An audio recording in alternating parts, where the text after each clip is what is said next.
Thank you for joining us today. I am Glenda Glover. I serve as International President, Alpha Kappa Alpha Sorority Incorporated. I extend greetings to the media, all attendees, and organizations that answered the call for this announcement. We have come together to tell the world that we, as leaders of African American women organizations, have stepped up and we issue the strongest condemnation of the horrific, unspeakable killings of George Floyd, Breonna Taylor, Ahmaud Arbery, Tony McDade, Nina Pop, and too many others. Unjustified killings of Black women, Black men, Black girls, Black boys that have sparked a global movement for racial justice. We are here as one united spirit, 13 women's organizations. It was our vision to convene this coalition of African American women organizations to set an agenda for action. When George Floyd called out for his mother, he was calling out to all mothers and women around the world for justice. And we are here answering that call.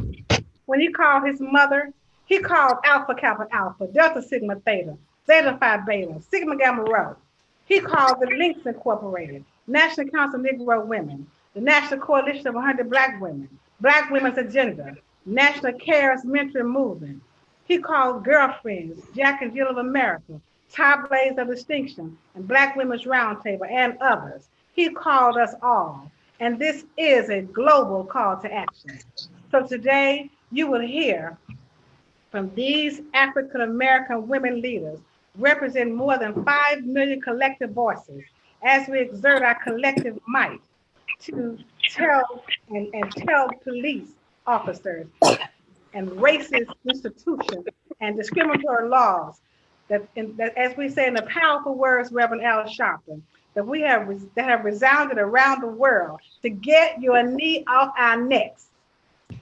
Thank you, Dr. Glover. I'm going to introduce everyone to let them know what organizations that we have with us this morning and also our media. We have with us, you've heard from the International President of Alpha Kappa Alpha Sorority. We have Delta Sigma Theta Sorority, Zeta Phi Beta Sorority, Sigma Gamma Rho Sorority, the Links Incorporated, National Council of Negro Women, National Coalition of 100 Women, Black Women's Agenda Incorporated, National Cares Mentoring Movement, the Girlfriends Incorporated, Jack and Jill of America, Inc., Top Ladies of Distinction Incorporated, and Black Women's Roundtable. We will now proceed with the rest of the program with our next speaker, Dr. Janetta Cole. I am Janetta Betch Cole. I have the honor and the joy of serving as the president and the chair of the board of the National Council of Negro Women. Thank you, Sister President Glenda Glover, for your extraordinary vision and leadership.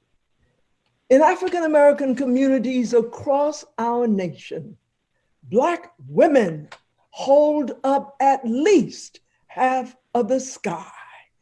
And it is our responsibility to ourselves, our families, and our communities to make sure that we speak up and speak out against police brutality to our women, men, girls, and boys. And that is why our first call to action is for police reform.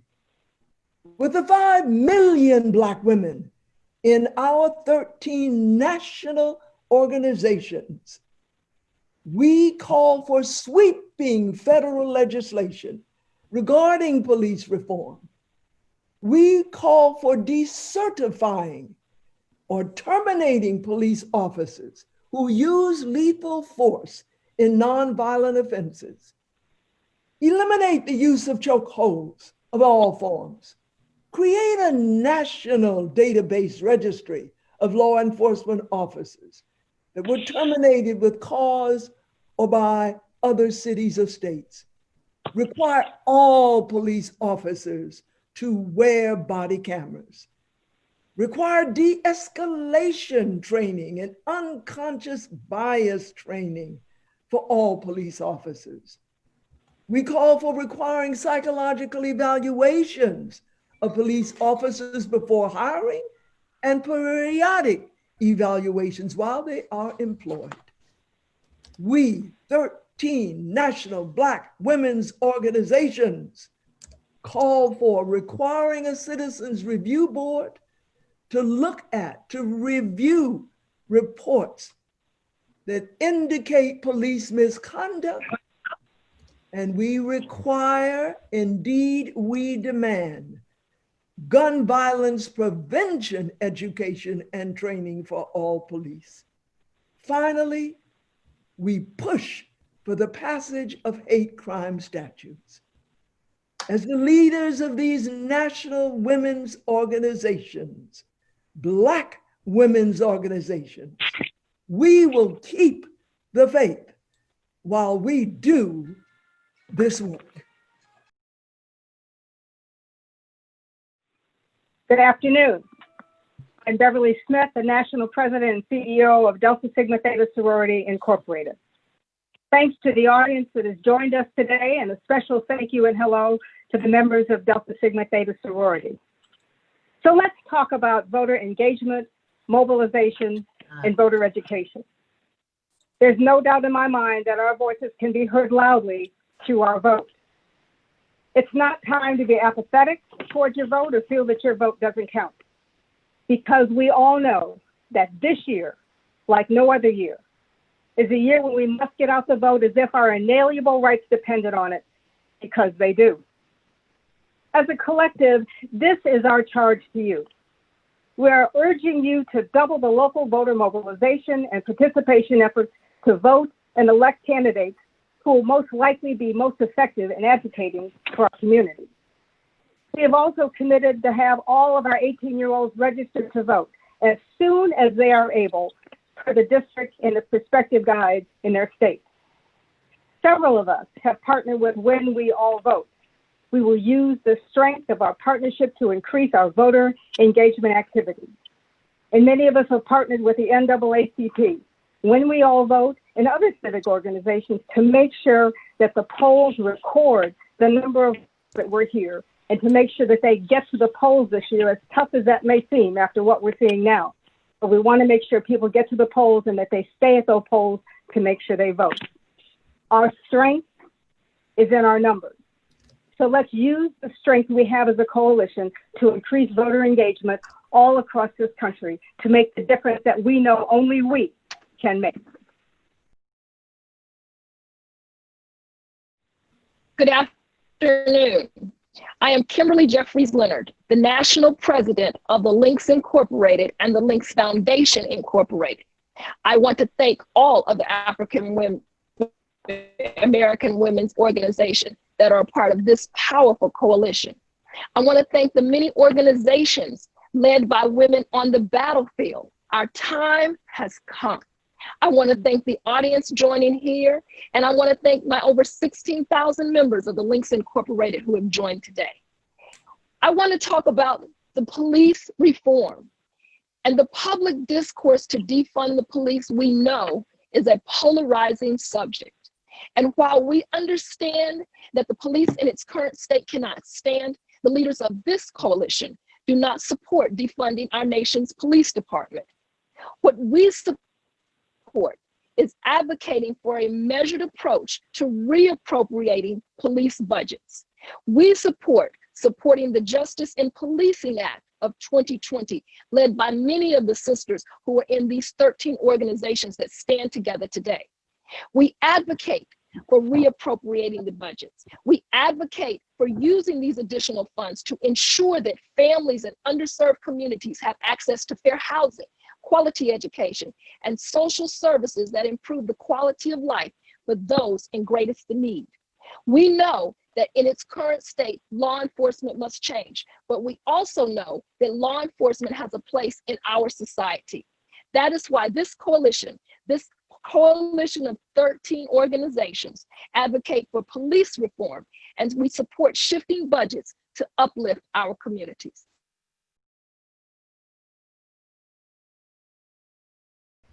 Good afternoon. I am Valerie Hollingsworth Baker, International President of Zeta Phi Beta Sorority Incorporated.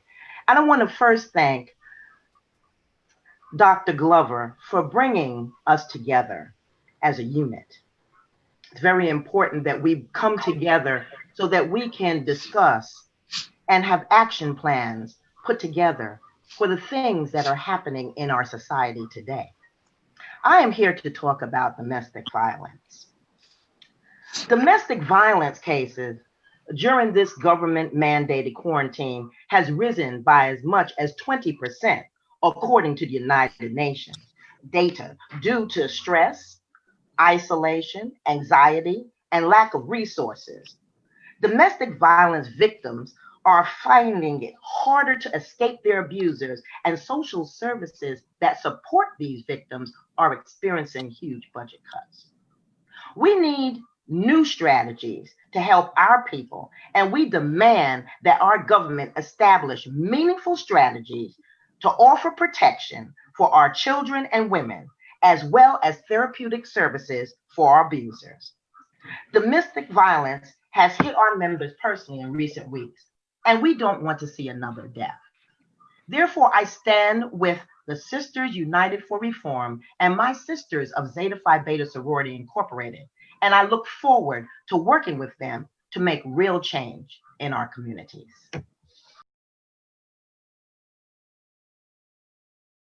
Good afternoon. I am Virginia W. Harris, President of the National Coalition of 100 Black Women Incorporated. It is my pleasure to be one of the 13 African American women organizations united for reform. I thank the leaders of the coalition, the audience, and the members of the National Coalition of 100 Black Women in 61 chapters in 27 states. Today, we advocate for COVID-19 mental health support. The economic downturn as a result of COVID-19 pandemic is making a significant impact on our mental health in this country. A recent poll showed that 45% of adults in this country reported that their mental health has been negatively impacted due to worry and stress over the virus. The public health measure exposed many people to experience situations that are linked to poor mental health outcomes, such as isolation and loss, job loss. We have suffered the disastrous handling of the coronavirus pandemic. We are the unwitting victim of skyrocketing unemployment with no relief for working families. We have unprotected our essential workers going unprotected. We've had enough. We've had enough of everyday people being unable to access the mental health care they need. Our coalition, Sisters United for Reform, is demanding that our local and regional government begin implementing community-based mental health support services to reverse these trends. Thank you. Good afternoon. I am Rashida Liberty, National Vice President for Sigma Gamma Rho Sorority Incorporated. I stand today to discuss engagement locally. Thank you, Dr. Glover, for your leadership and vision to host a forum where our voices and positions definitely can be heard. I also want to thank the members and affiliates of the great sisterhood that I call Sigma Gamma Rho Sorority Incorporated for not only promoting, but living the mission of greater service, greater progress every single day. Sigma Gamma Rho joins with communities around the world with an urgent demand for those who cry out, yet have their demands go unanswered. Now more than ever, we have to be intentional about our approach, not just nationally, but a little closer to home, right in our local communities. Local government manages a lot of different things, and their decisions will directly affect your life. Quality education for our children in your local schools, right down the street from your homes. Affordable housing for our elders. And accountability right now more than ever. If any of you out there are serious backhounds. By voting in local elections and holding your officials accountable, you can create the change you want to see and experience. Remember, many landmark federal policies are and were first initiated at the local levels. This is a call to action to learn more about the issues where your voice and advocacy is needed, to find and know your local officials, and contact them to secure our future. Know the issues, be vigilant, demand change, and know that the women of Sigma Gamma Rho Sorority Incorporated and this collective of 5 million voices stand ready to support you. Get local, get active, and deliver results. Hi, my name is Melanie Campbell, and I'm the President and CEO of the National Coalition on Black Civic Participation and the National Convener of the Black Women's Roundtable.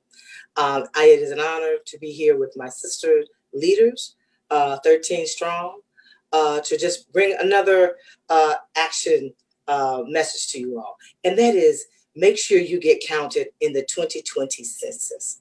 The 2020 census is about three things: money, power, and respect.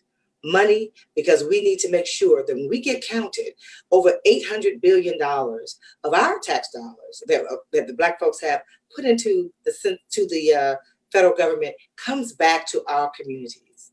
It's about power. It's about making sure that our political power in our communities is strong, because the census is used for redistricting. And it's about respect, making sure that we show the power in our numbers so we can make sure that there are hospitals are built in our communities. And as we all deal with this coronavirus pandemic, we know how important healthcare is and having access to quality healthcare and hospitals in our communities. It's about having quality education, having schools built in our communities. That's tied to the census. So make sure, it just takes a couple of minutes to fill out that census form and be counted in 2020. And thank all of my Black Women's Roundtable sisters who are out there watching today, and continue to do the work. And let's make sure we get counted. Thank you. Hello, I'm Guinevere Catchings-Hess, and I'm president of the Black Women's Agenda. It is truly an honor and pleasure to be with my leader sisters today, and I am so happy for the opportunity. But first, let me say that the sisterhood is real. The Coalition of Sisters United for Reform heard the call, and we stand united with the Poor People's Campaign to save our democracy. We invite everyone to attend the Poor People's Campaign that will be the largest digital and social media gathering of poor and low-income people.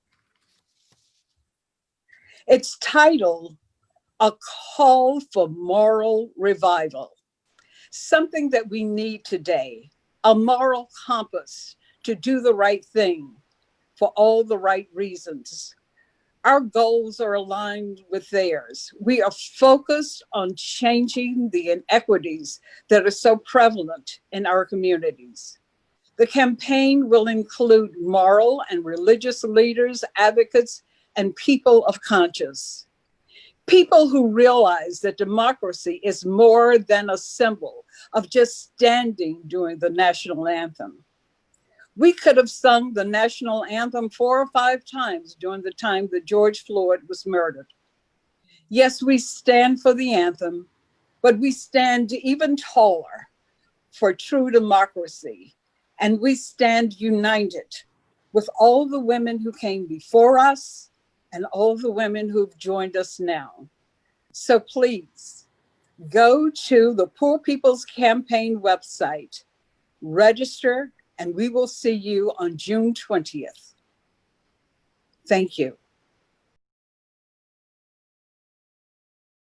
Good afternoon to our viewing audience, the media representatives, and members of the Girlfriends Incorporated. My name is Margaret Gaines Clark. As the 37th National President of Girlfriends Incorporated, it is my indeed honor to participate in this extraordinary and historic coalition of national leaders of major African American women organizations. Let's take a moment to talk about voter legislation, and especially during this election year.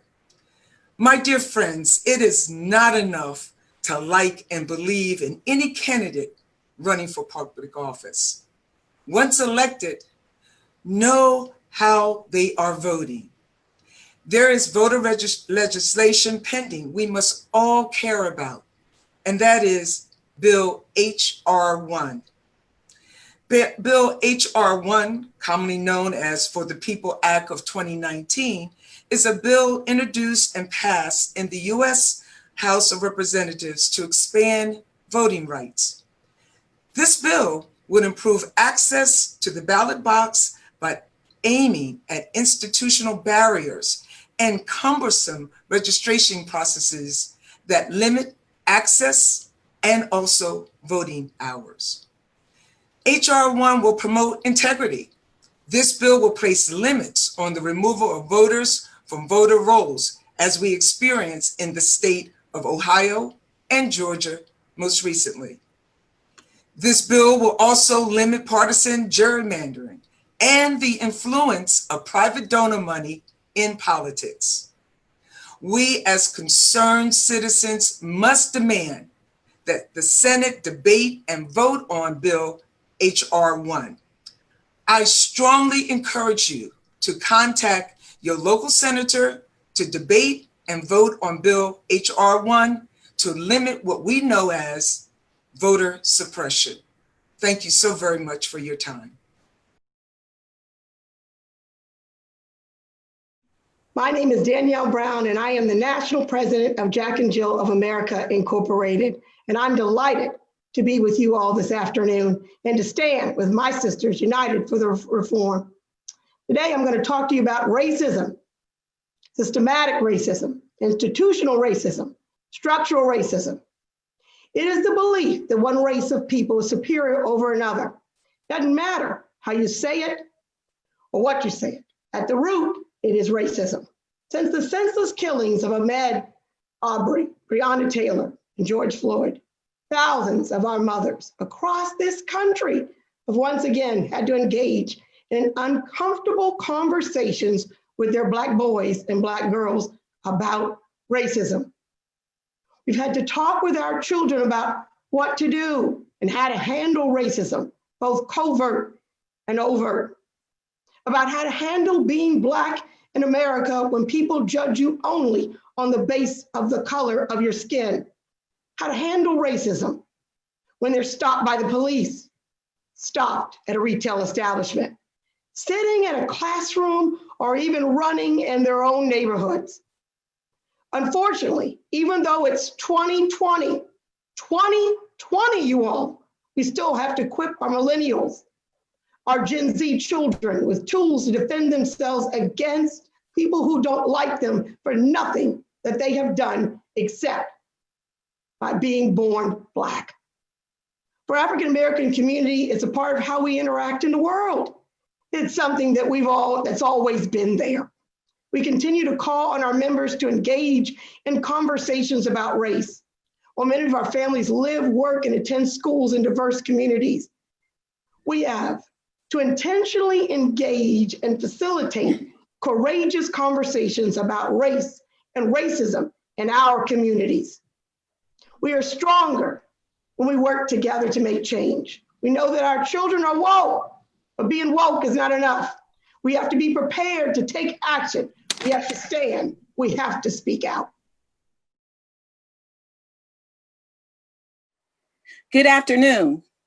I am Sharon Beard, National President of Top Ladies of Distinction Incorporated and the parent organization of Top Teens of America.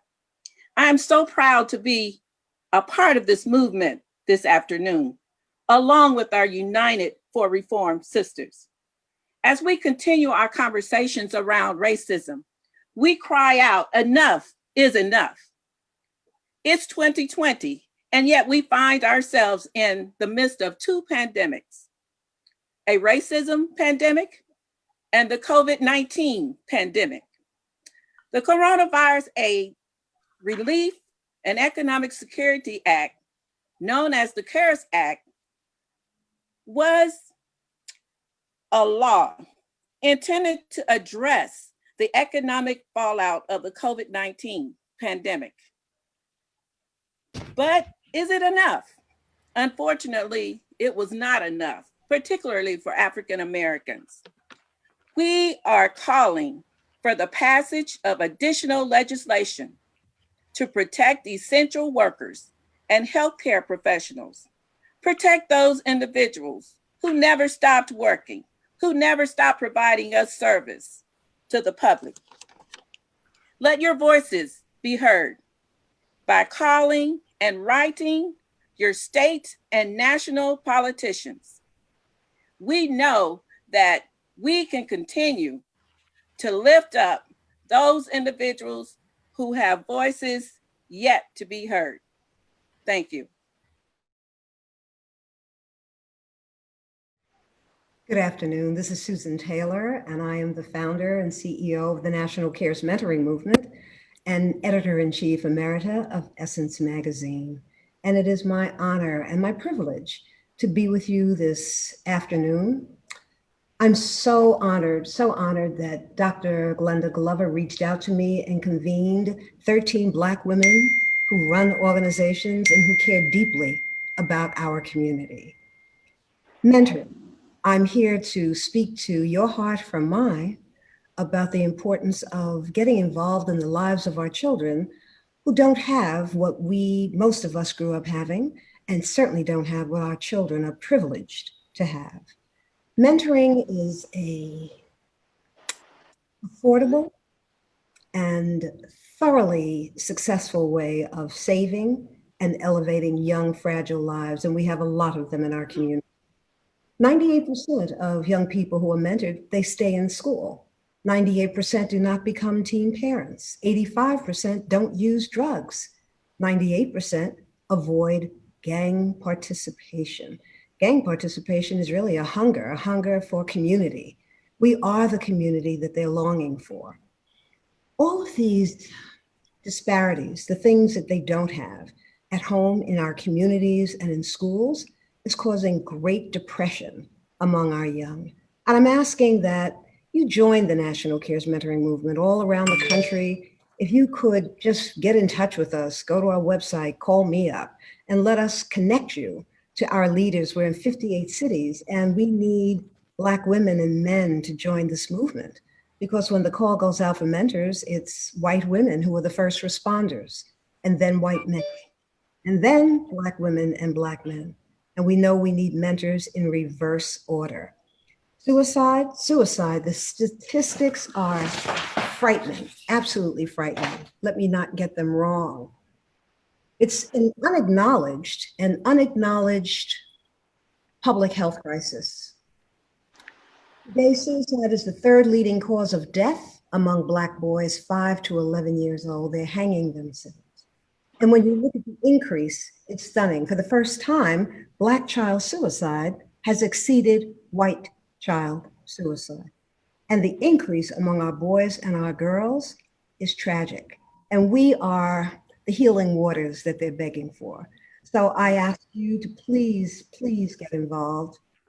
Put your hand on a child's shoulder so that we can keep moving our community forward. This is our agenda for America that we present to the world as African American women leaders of national and international organizations. We stand together, united as women representing our collective memberships, and we invite you to join us as we fight racism and fight to save the lives of our Black women, men, and children. I want to thank my Alpha Kappa Alpha sisters and all the members of these sister organizations assembled as Sisters United for Reform for their commitment to this urgent call to action. Thank you all. We will now take questions. One of the questions that we've been asked when we sent out this release to the media was to find out how did this come about, the organizations, the 13 organizations coming together?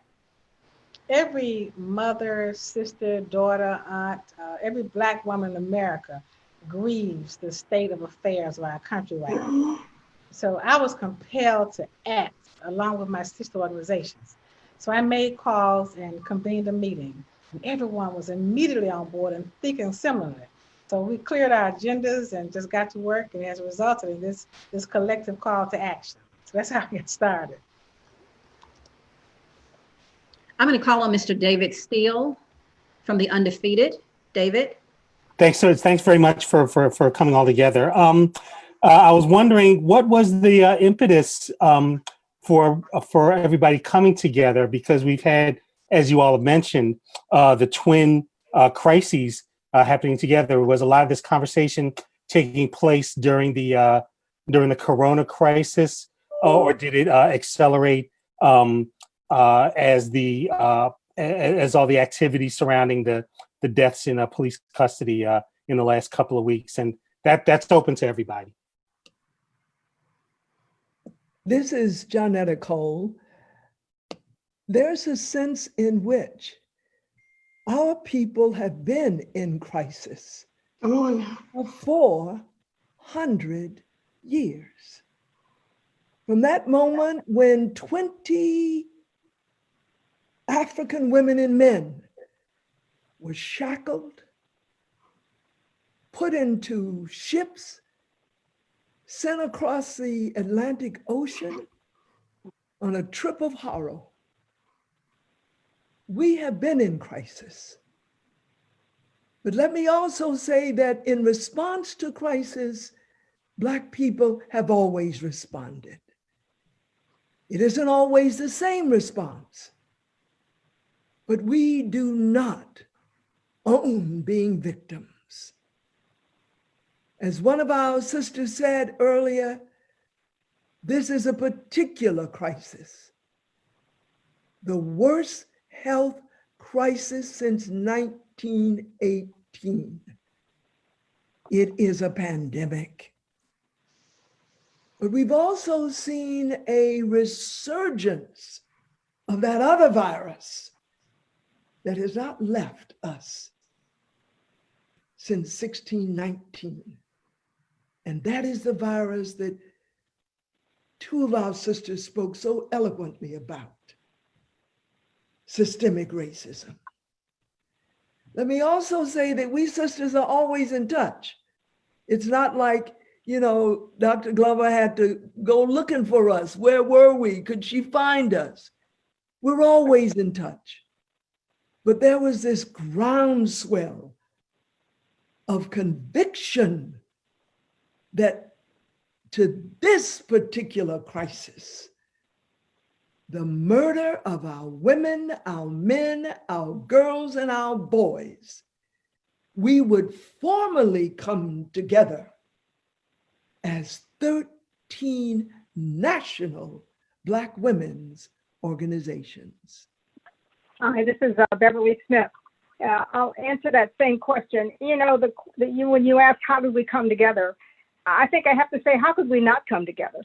The impact that we can have when you think about 13 organizations and 5 million Black women. Now just think about the power of 5 million Black women speaking up in unison with a single voice. The difference that we can make as an organization, coming together, the impact we have and our circle of influence that we have in the world today is phenomenal. We need to, and we realize that we have to take advantage of who we are and what we stand for and the things we can impact. As mothers, as aunts, as grandmothers, the influence we can have to grow the power and the strength we have is incredible. This is our time. I think it's been our time, but the recent crisis we've had and what's happened with George Floyd has highlighted the time that we need to have and the fact that we can, in fact, make a huge difference. It's an election year. It's a census year. It's a year when we can, in fact, turn the tide of what's happening in this country just by speaking up, speaking out, and make sure we take significant action. And so it's not of a question as why we came together. The question is, we had no choice not to come together in terms of making sure our voices were heard loud, the voice of Black people, the power in our Black voice was understood, the difference we can make at the poll and the vote can change the course of legislation. The census can change the course of the power, money, politics that we need to have. And so we need to be counted, because if we're not counted, we won't count. So the opportunity is here, and we are smart enough as a people and as Black women to take that opportunity. Yes, I just want to reiterate what my sister presidents have said. So many of the members of our organizations are in all of these organizations. And one of the things that we wanted to show as Black women is that we stand together. And the murder of George Floyd was when we said enough is enough. As Sister President Cole said, we all are in constant contact. We all have the same values. And it was time for us to show the world the power of Black women standing. As our Sister President Beverly said, we have 5 million members amongst our organizations. Many of our members are in all of these organizations. And we wanted to be able to show as a collective force, a collective voice, that even coming out of the COVID-19 pandemic crisis, the issue of systematic racism, police justice, police reform, we had to address it. A lot of our members are at the tables where the policies are being made. We support these policies, we support these members, and we know that as a collective voice, as Sister Beverly said, we can make a difference. The time is now. And that's one of the reasons why we had to come together as a united front, united for reform to address these issues. Another issue that our presidents have talked about, and we would be remiss if not mentioning, is the impact that this is having on Black women and Black girls. I'd like Mr. Susan Taylor to talk about that, and also our presidents that talked about engagement with our elected officials to talk about how we make sure that we bring the disparity to Black women and girls to the forefront as well. You know, our girls and our boys, our girls are living marginalized lives in what are referred to as poverty schools. These are the youngsters we stand for. They're the ones who, they're the children of the newly discovered essential workers, those low-wage workers who are cleaning hospitals, who are delivering packages, who are serving service workers all across the country. It's their family members, the adults who have died disproportionately from the virus, the frontline workers who are low paid. The depression among our girls and boys is beyond description, beyond description. And so we're seeing the suicide rates spike. That's a clear indication. There's a link I can send out. It was in USA Today yesterday. I have the physical paper. I didn't see it there, but it might have been just in the online version. So healing is necessary and healing is possible. You know, we're all holding a trauma from what has been described as the 400 years of being oppressed. And we may dress up and wear our pretty colors and get our hair done and our nails polished, but that trauma it's epigenetic. You know, it's within us and we keep passing it on from generation to generation. And girls are doing more than they should be at so young an age. And so it's our responsibility as women, not only to protect ourselves so that we stay healthy and strong and can move girls forward, but we really are the keepers of the culture. We're the keepers of community. And so for us, our girls become essential, and so do our boys. This is what we're working on behalf of the National Cares Mentoring Movement. So our top teens are our future leaders of tomorrow.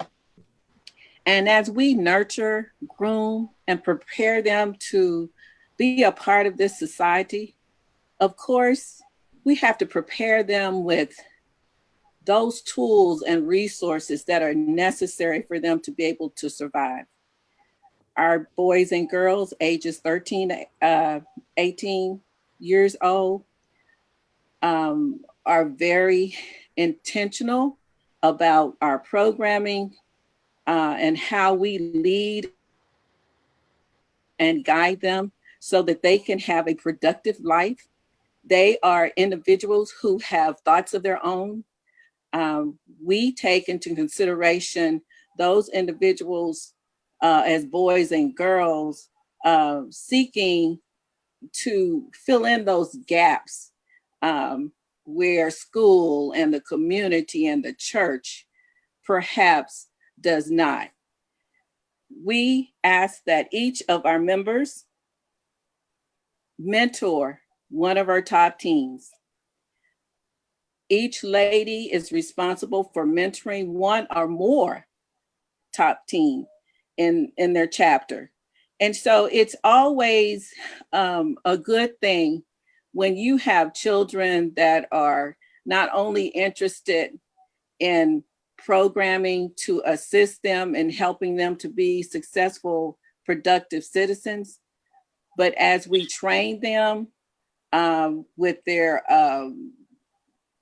social etiquette skill sets and those other essential elements of becoming an adult, we try to teach them to make sure that they look at an individual as a person, not a number. They are taught to respect themselves, the community in which they live, and respect others around them. We are a proud organization as we further teach our top teens to be productive citizens moving forward within the organization and within the world. So it's very important to us, for us, to be able to mentor, guide, and lead our young people to become productive citizens. Sure, I'd be happy to. Let me say this. I agree with the people that are speaking. It's really about leadership. Our organization is all about that. And many of these women have been in our organization with their children. So they understand it's about leading our children to be the best leaders that they possibly can be. So at a young age, we believe that it's important to teach our children about advocacy. So we do that. And then we lead up to that to when they're teens. This past September, we brought 1,000 kids to Congress. We brought them there and they spoke. They were the ones that to talk about what bills they were interested in. They talked about gun violence. They talked about education and equity. They spoke their voice. They were so good that senators and congressmen came up to us and said to those children, we could use you. You can help us to write a bill. They are the ones leading the way. Although we are the ones who are instructing them. They're the ones who stay woke. They keep their parents woke. And they keep telling us, we want to be the advocates. We want to be in the street. And so many of them were leading. We had a young lady who led in Wilmington, North Carolina. She led her own protest. She's 16 years old, Olivia Moore. And it was so impressive to us to be able to see her. She wasn't afraid. They were without fear. They want to understand what the facts are. They want to tell us what the facts are. But I can say this. This generation is about a generation who wants to see change. And we are giving them the tools, not only our children, but children in the community to be able to have that so that when they speak, they know what they're speaking about. So when they act, they know what they're acting about. That when they vote, they're voting for the things that will help their people and not just some people, but all of our people. So thank you. First, to Dr. Glover, as an HBCU president, and college students and interacting with police and just being engaged to vote. And then the second question we'll have answered by the Black Women's Agenda and Melanie Campbell about engaging young folks and letting them know. I think the question is letting them know that the old way is not a bad way, and we know they want to interact differently. How do you talk to young people about engagement and centering their rage? Dr. Glover, first about HBCUs and your students. Well, thank you. I do serve as president of Tennessee State University. I'll repeat that for those who didn't hear that. I serve as president of Tennessee State University. And I'm happy to answer the question regarding this because, well, first, students have gone through so much with this CARES, with this COVID-19, and it tried to be corrected somewhat with the CARES Act and the funding. We're very appreciative of that. But until we can talk about the root cause of all of this, the root cause of the virus itself, and then the root cause of why HBCU is suffering so hard with this. One, because of the inadequate funding that's happened over the years, the disparity in funding. So when there's a catastrophe, when there's a pandemic, it becomes a catastrophe among HBCUs. Just like this virus, it affects African Americans much more, at much a higher level because of the high blood pressure, because of the diabetes, because of the respiratory challenges. And I always say that it's because, not necessarily because of that, it's because of the discrepancies, the disparity in healthcare, the neglect, the discrimination in healthcare all those years when there was not proper treatment. So it's grown up in the bodies of African Americans. So now, yes, you're going to experience it much, much harder. It's the same for HBCUs. There has not been funding for the universities and the colleges. So knowing that, the expectation is that we're going to have to jump in there now and do like everybody else. When there's it's almost an impossibility because you're so far behind financially than other universities. So there's been so much. It's problematic on its face. So we appreciate the CARES Act and the stimulus funding that takes us a distance, but there's so much more that needs to be done. You know, I think back as to how the Black Women's Agenda was formed. It was formed in the Year of the Woman, where all these women were meeting to talk about the discrepancies, all races, all colors, everyone in Houston in 1977. But there were a group of Black women that got together and decided that, yeah, we're part of that group, but there's also this part that we have our own unique set of problems. And as far as dealing with our children with that, we have to listen to them and know that they're unique. They're unique from the way that they've been treated all of their lives. We fear for them before they're born. I tell everyone that I prayed when my daughter was pregnant that she wouldn't have a son, so we wouldn't have to raise him in this country. But as it turns out, God had another plan, and I have a wonderful grandson. But we have to work twice as hard, go farther than anyone else to just get a little recognition. We're cut off in our health, we're cut off in economic opportunities, and we're cut off as far as our educational policies that happen in this country. I, for one, grew up in a separate but equal school, and we're always trying to catch up. So there's a matter of trying to understand what's going on and teach our children to go in the right way and to give them the right path and give them direction, but to listen. Well, to engage young folks, you have to be engaged yourself in exactly the type of educational component that you need to provide for them. We have our own youth groups in Zeta Phi Beta Sorority Incorporated, and we call it from the cradle to the grave because we try to move them through their different sectors and all the way through high school, through college, and then, hopefully being a member of the organization.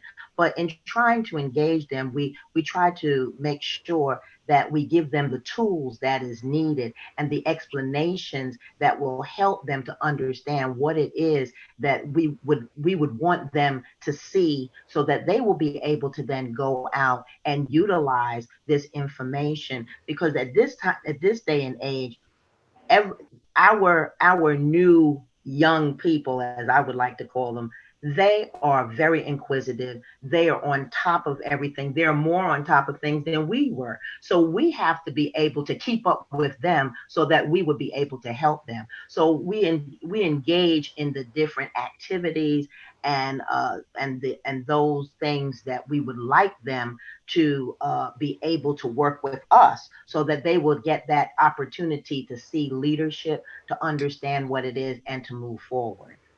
The one thing that's happening in this since George Floyd, even before George Floyd, with Ahmaud Arbery, with Breonna Taylor, and George Floyd, and so many others, is that the young people are leading. They're in the streets. They're out here on these protests. And if you look at the ages, they're in high school. I went out there with some of my our sister colleagues, Cleola Brown with A. Philip Randolph Institute, Carol Joyner, and we went out in the streets with them on Saturday, last week, not Saturday, but a couple of days last week. And when you go out into the crowd, there are high school students out there. So every generation has their movement moment or moments.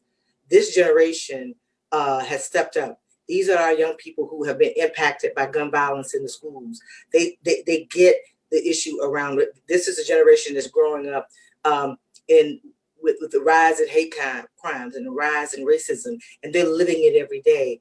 And so this movement, our young people, I say we follow and we guide and we provide resources where we are able to, so that they can continue this movement that has been ignited in their generation's time.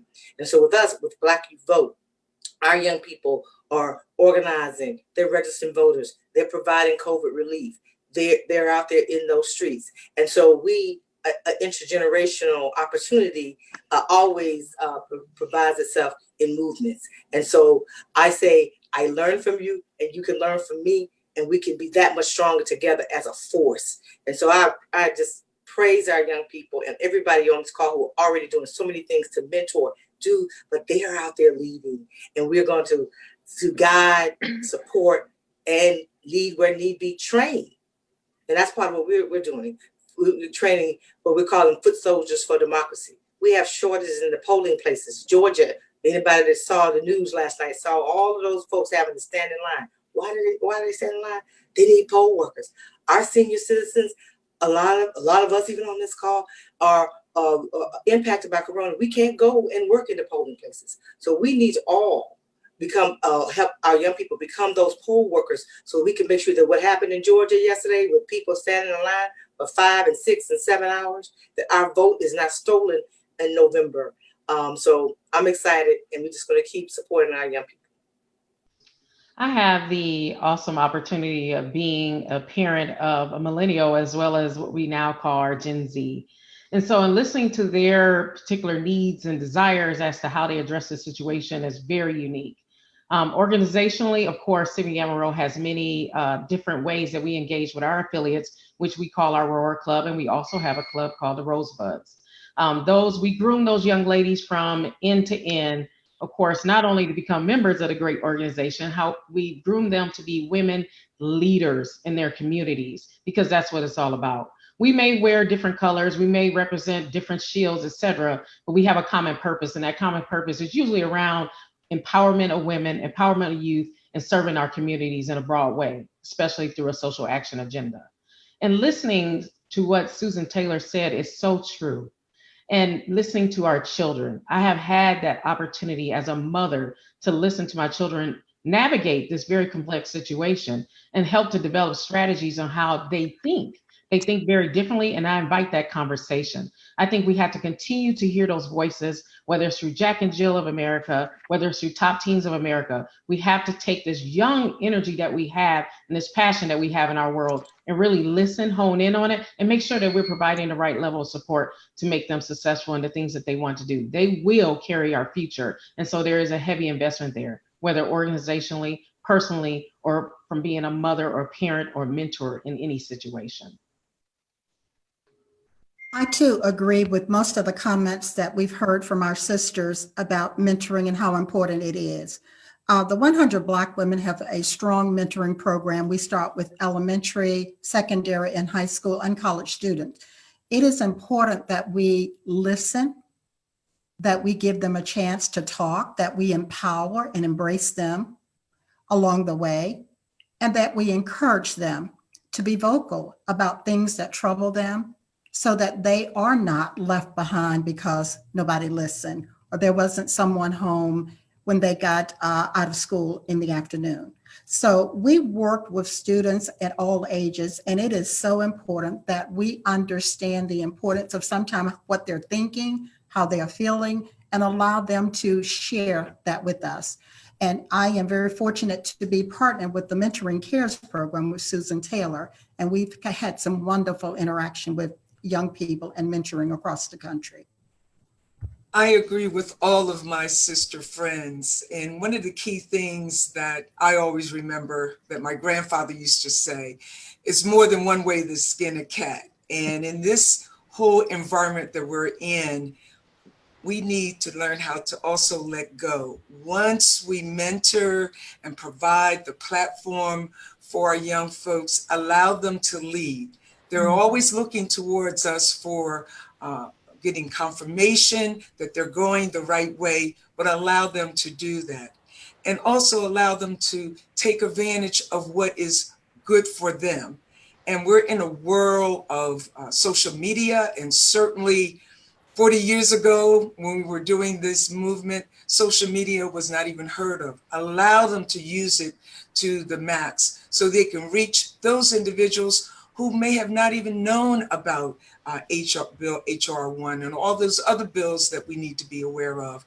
And I am so proud of what I'm seeing. And as my sisters have said, I have children that are in the Generation X and above, and I have to sit and listen and get their perspective. And just remember, all the collective ideas are the ideas that's going to make the change. We may not be the change makers or the change holders, but we can certainly create the change. Yeah, I just want to say, I certainly absolutely agree with all of what my sister presidents have said as it relates to our young people.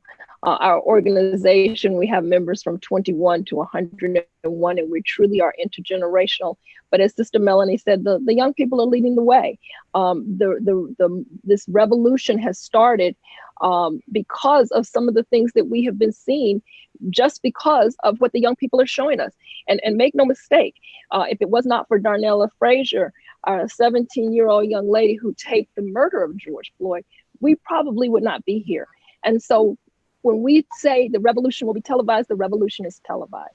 And our young people are looking to us, as Susan said, to listen, to support, and to ensure that we're moving in the direction that will support what they will need to have a better future. And so I think that the fact that these 13 sister leaders have come together with the members of our organizations is sending a strong message to our young people to say, we hear you, we see you, and we're listening to be able to support you in any way we can through the weight of our organizations.